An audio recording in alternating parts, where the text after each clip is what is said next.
Perkenalkan, nama saya Winu Simajuta dari kelas 11A2 SMK Negeri 1 Siatas Barita.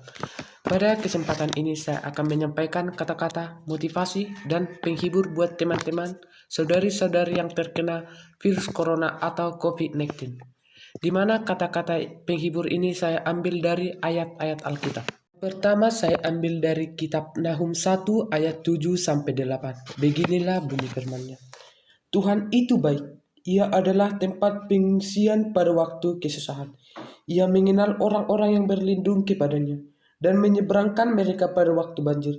Ia menghabisi sama sekali orang-orang yang bangkit melawan dia dan musuhnya dihalaunya ke dalam gelap. Demikian bunyi firman Tuhan. Saudara-saudari yang terkasih dalam nama anak-Mu Tuhan Yesus Kristus. Dalam teks ini mengajarkan kita bahwa Tuhan itu sangat baik. Ia akan selalu ada dalam situasi apapun, termasuk situasi yang saat ini. Coronavirus itu bagaikan musuh badai kita. Dan pada ayat ini Tuhan telah berjanji bahwa Ia akan menghalau tiap musuh yang menyerang umat-Nya. Oleh karena itu kita harus percaya bahwa Tuhan akan selalu membantu kita dalam kondisi atau situasi apapun, termasuk dalam menyerang virus corona ini. Ayat yang kedua tertulis dalam Filipi 4 ayat 6-7. Beginilah bunyi firman Tuhan. Janganlah hendaknya kamu khawatir tentang apapun juga, tetapi nyatakanlah dalam segala hal keinginanmu kepada Allah dalam doa dan permohonan dengan ucapan syukur. Damai sejahtera Allah yang melampaui segala akal akan memelihara hati dan pikiranmu dalam Kristus Yesus. Demikian bunyi firman Tuhan. Saudara-saudari yang terkasih dalam nama Tuhan Yesus Kristus, ayat ini mengajarkan kepada kita untuk tidak khawatir tentang penyakit apapun yang melampaui hidup kita.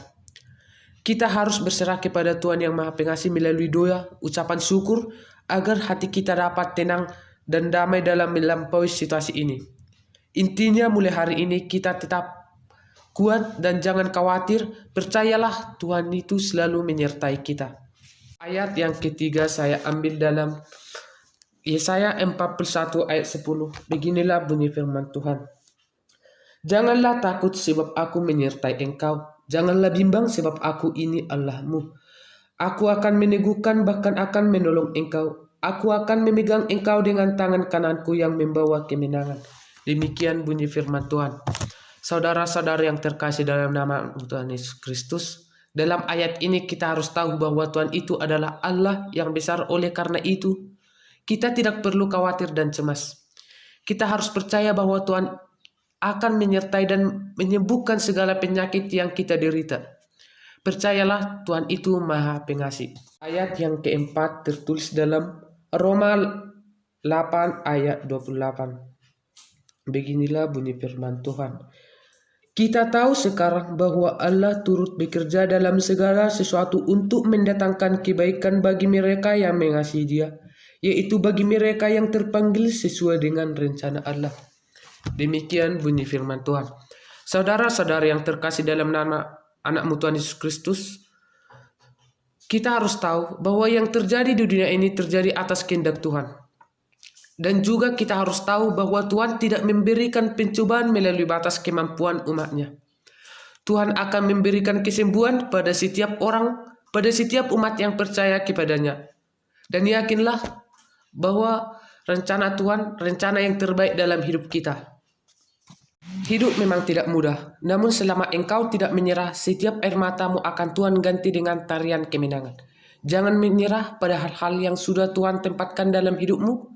Tetap kerjakan dan doakan. Tuhan pasti tuntut. Semangat. Demikianlah firman Tuhan yang bisa saya sampaikan pada hari ini. Semoga firman Tuhan ini dapat memotivasi hidup kita. Dan jangan lupa untuk mengikuti aturan-aturan yang diberikan pemerintah. Tetap semangat, jangan khawatir, dan jangan lupa berdoa. Percayalah Tuhan itu beserta kita.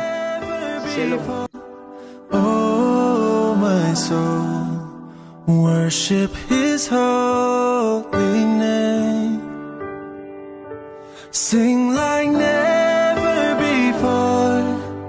Oh my soul, I worship your holy name.